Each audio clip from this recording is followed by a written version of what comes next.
Dan yang ketujuh yang luar biasa adalah hubungan sosial. Jangan anggap sepele, pertemanan itu penting. Dan ternyata salah satu penghasil dopamin yang luar biasa adalah ketika bertemu dengan teman. Sering piknik, ngobrol, itu jangan menganggap sepele. Itu adalah spiritualitas. Spiritualitas itu bukan ngaji aja terus, one day one judge, gak ngerti yang dibaca. Itu jangan menganggap sepele. Spiritualitas itu menyakup semuanya secara holistik, ya. Jadi spiritualitas itu bukan ngaji di tempat seperti ini, ya.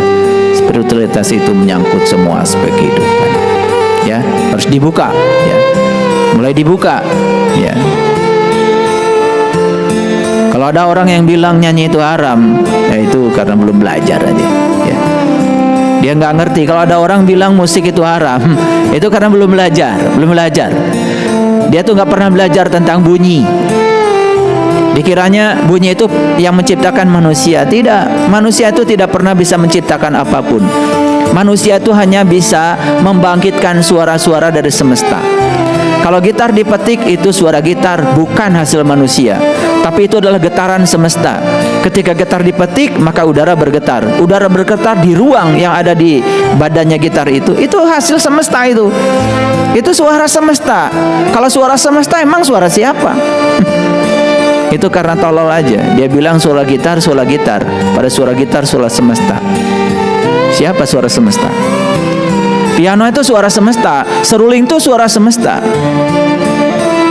Makanya kalau orang sudah tidak senang sama musik, berikutnya pasti keras jiwanya. Ya, orang yang keras jiwanya susah dinasihatin biasanya. Jadi jangan menganggap spiritualitas itu hanya sekedar spiritual, itu sekedar upacara saja. Ya, coba dibangun pemahaman yang lebih universal.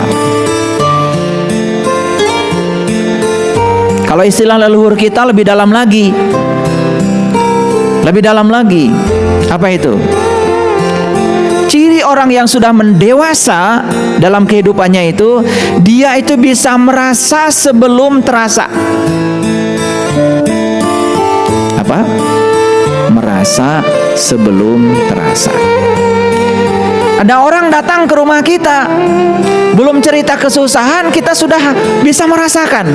Kayaknya dia lagi susah, gak usah ditanya, bantu aja. Itu namanya merasa sebelum terasa.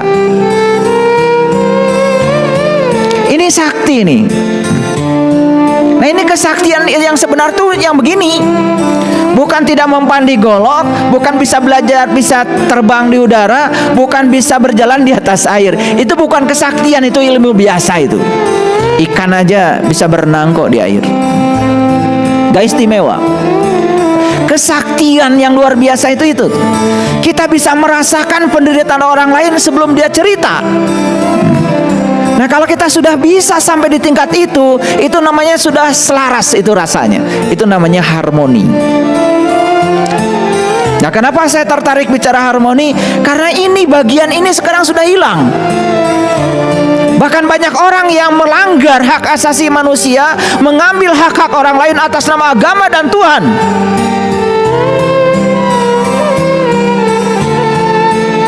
Dan konon kabarnya, menurut sahabat saya yang baru pulang dari Lombok tadi malam, ketika ada pembakaran rumah orang lain yang berbeda keyakinan, kalimat yang diucapkan adalah Allahu Akbar. Kok Allahu Akbar membakar rumah orang? Kok Allahu Akbar merampas hak-hak orang? Kok Allahu Akbar melanggar hak asasi orang? Yang model kayak gini tidak bisa dibiarkan. Itu sudah tingkatan teroris menurut saya. Dan teroris itu sebetulnya cikal bakalnya apa? Intoleransi. Sudah tidak ada harmoni di sini. Tidak ada harmoni. Kalau kita belajar tentang ketuhanan, di Quran dikatakan, Inna rabbaka ahata binnas. Sesungguhnya Tuhanmu meliputi seluruh semesta raya. Sesungguhnya Tuhan Anda meliputi seluruh manusia. Tuhan kita bukan hanya tinggal di tubuh kita. Tuhan kita tinggal di seluruh tubuh. Jiwa yang sama yang tinggal di tubuh yang berbeda. Bagaimana kita tidak harmoni?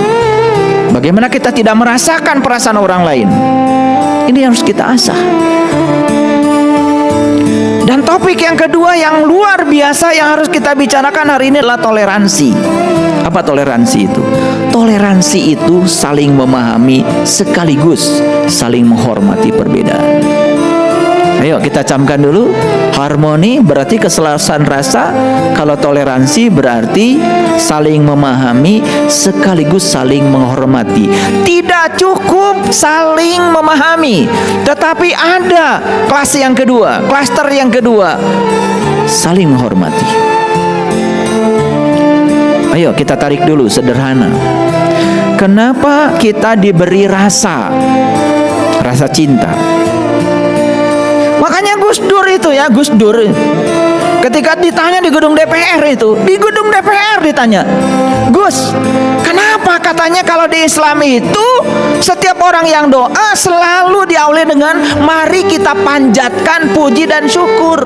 Apa jawab Gus Dur saat itu? Karena puji dan syukur tidak bisa memanjat, ya harus dipanjatkan.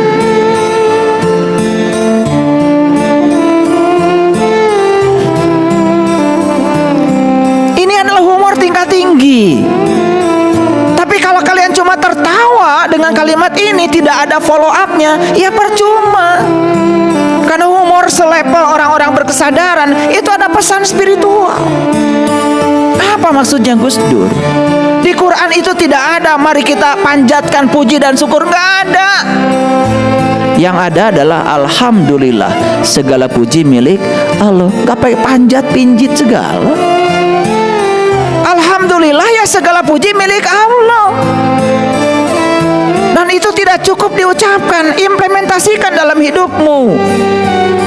Jangan pengen dihormati ketika memberi, jangan pengen disanjung ketika berbuat baik, karena setiap kebaikanmu sebetulnya bukan untuk siapa-siapa kecuali untuk dirimu sendiri.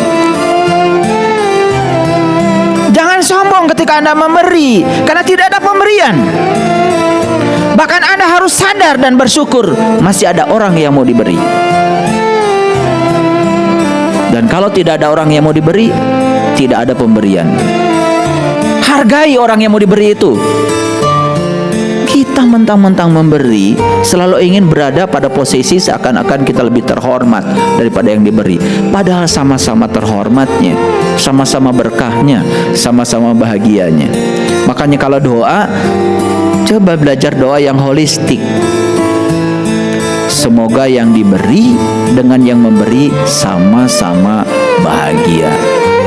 Jangan doa itu pakai sepotong-sepotong. Semoga yang diberi bahagia. Sepotong-sepotong. Kalau doa itu jangan cuma buat kelompok Anda aja. Coba belajar doa untuk seluruhnya. Kayak leluhur kita kalau doa Rahayu Sagung Dumadi, semoga seluruh makhluk hidup berbahagia. Kan doa keren kalau gitu. Mohon maaf ya, saya keliling dunia, tidak ada doa menurut saya semulia di Beijing. Jadi kalau di Beijing itu ya, di Tiananmen itu kalau kita mau masuk ke museumnya Mao Zedong, itu ada tulisan besar itu, semoga seluruh makhluk berbahagia. Keren. Jadi jangan salahkan Cina kalau kemudian Cina menguasai dunia. Bukan sekedar ekonomi, teknologi juga dikuasai mereka. Karena doanya sudah bagus dari awalnya. Kayak kalian bikin rumah tangga jatuh cinta. Ya dari awal juga sudah salah kan kata-kata yang digunakan. Jatuh ya jatuh terus. Ganti nanti.